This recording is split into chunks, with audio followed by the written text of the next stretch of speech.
Ladies and gentlemen, I invite you to sit back and relax for the Aureaditry recording of Frankenstein or the Modern Prometheus by Mary Wollstonecraft Shelley.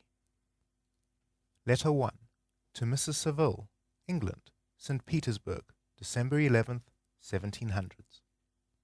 You will rejoice to hear that no disaster has accompanied the commencement of an enterprise which you have regarded with such evil forebodings. I arrived here yesterday, and my first task is to assure my dear sister of my welfare and increasing confidence in the success of my undertaking. I am already far north of London, and as I walk in the streets of Petersburg, I feel a cold northern breeze play upon my cheeks, which braces my nerves and fills me with delight. Do you understand this feeling? This breeze, which has travelled from the regions towards which I am advancing, gives me a foretaste of those icy climes. Inspirited by this wind of promise, my day-dreams become more fervent and vivid. I try in vain to be persuaded that the pole is the seat of frost and desolation. It ever presents itself to my imagination as the region of beauty and delight. There, Margaret, the sun is forever visible, its broad disk just skirting the horizon and diffusing a perpetual splendor.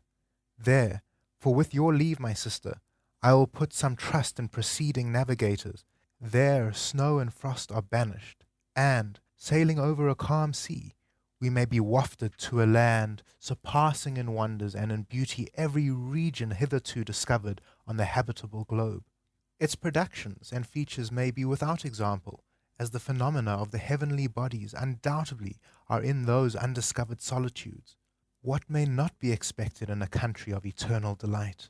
I may there discover the wondrous power which attracts the needle, and may regulate 1,000 celestial observations that require only this voyage to render their seeming eccentricities consistent forever. I shall satiate my ardent curiosity with the sight of part of the world never before visited, and may tread a land never before imprinted by the foot of man. These are my enticements, and they are sufficient to conquer all fear of danger or death, and to induce me to commence this laborious voyage with the joy a child feels when he embarks in a little boat with his holiday mates on an expedition of discovery up his native river. But supposing all these conjectures to be false, you cannot contest the inestimable benefit which I confer on all mankind to the last generation, by discovering a passage near the pole to those countries, to reach which at present so many months are requisite, or by ascertaining the secret of the magnet, which, if at all possible, can only be effected by an undertaking such as mine. These reflections have dispelled the agitation with which I began my letter, and I feel my heart glow with an enthusiasm which elevates me to heaven, for nothing contributes so much to tranquilize the mind as a steady purpose, a point on which the soul may fix its intellectual eye. This expedition has been the favorite dream of my early years. I have read with ardor the accounts of the various voyages which have been made in the prospect of arriving at the North Pacific Ocean through the seas which surround the pole. You may remember that a history of all the voyages made for purposes of discovery composed the whole of our good Uncle Thomas's library. My education was neglected, yet I was passionately fond of reading. These volumes were my study day and night, and my familiarity with them increased that regret which I had felt, as a child, on learning that my father's dying injunction had forbidden my uncle to allow me to embark in a seafaring life. These visions faded when I perused, for the first time, those poets whose effusions entranced my soul and lifted it to heaven. I also became a poet, and for 1 year lived in a paradise of my own creation. I imagined that I might obtain a niche in the temple where the names of Homer and Shakespeare are consecrated. You are well acquainted with my failure, and how heavily I bore the disappointment. But just at that time I inherited the fortune of my cousin, and my thoughts were turned into the channel of their earlier bent. 6 years have passed since I resolved on my present undertaking. I can, even now, remember the hour from which I dedicated myself to this great enterprise. I commenced by inuring my body to hardship. I accompanied the whale fishers on several expeditions to the North Sea. I voluntarily endured cold, famine, thirst, and want of sleep. I often worked harder than the common sailors during the day, and devoted my nights to the study of mathematics, the theory of medicine, and those branches of physical science from which a naval adventurer might derive the greatest practical advantage. Twice I actually hired myself as an undermate in a Greenland whaler and acquitted myself to admiration.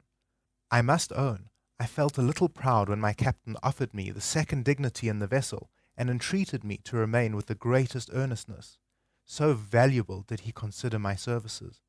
And now, dear Margaret, do I not deserve to accomplish some great purpose?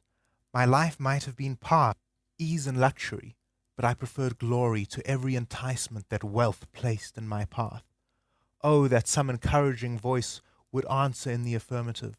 My courage and my resolution is firm, but my hopes fluctuate and my spirits are often depressed. I am about to proceed on a long and difficult voyage, the emergencies of which will demand all my fortitude. I am required not only to raise the spirits of others, but sometimes to sustain my own when theirs are failing. This is the most favorable period for traveling in Russia. They fly quickly over the snow in their sledges, the motion is pleasant, and in my opinion far more agreeable than that of an English stagecoach.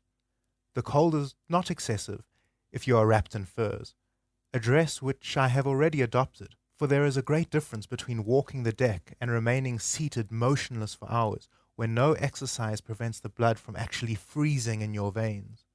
I have no ambition to lose my life on the post road between St. Petersburg and Archangel. I shall depart for the latter town in a fortnight or 3 weeks, and my intention is to hire a ship there, which can easily be done by paying the insurance for the owner, and to engage as many sailors as I think necessary among those who are accustomed to the whale fishing. I do not intend to sail until the month of June, and when shall I return? Ah, dear sister, how can I answer this question? If I succeed, many, many months, perhaps years, will pass before you and I may meet. If I fail, you will see me again soon, or never. Farewell, my dear, excellent Margaret. Heaven shower down blessings on you, and save me, that I may again and again testify my gratitude for all your love and kindness. Your affectionate brother, R. Walton.